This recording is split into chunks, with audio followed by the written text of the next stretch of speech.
dumped a bunch of definitions on you. Be like Christ. Be like the one who washes feet. That's the character of a servant.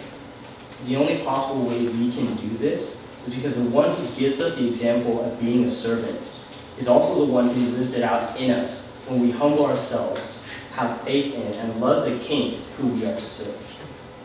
Faithfulness, humility, faithfulness, and love. If you want to serve God, if you want to serve the church, if you want to serve people in general, that's what it takes. That's what you need to be.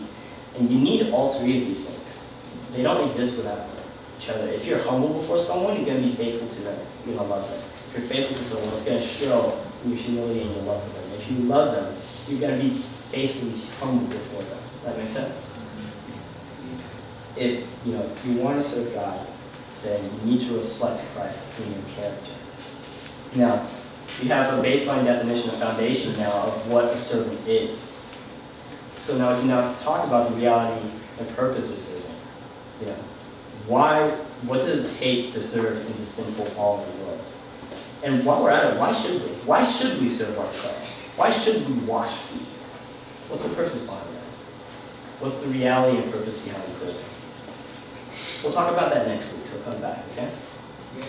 Cool. Okay.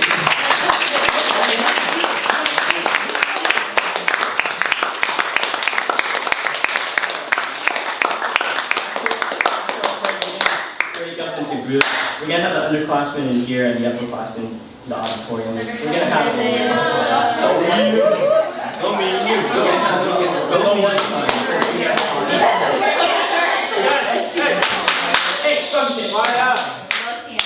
So, guys, we're going to break up the groups and staff members.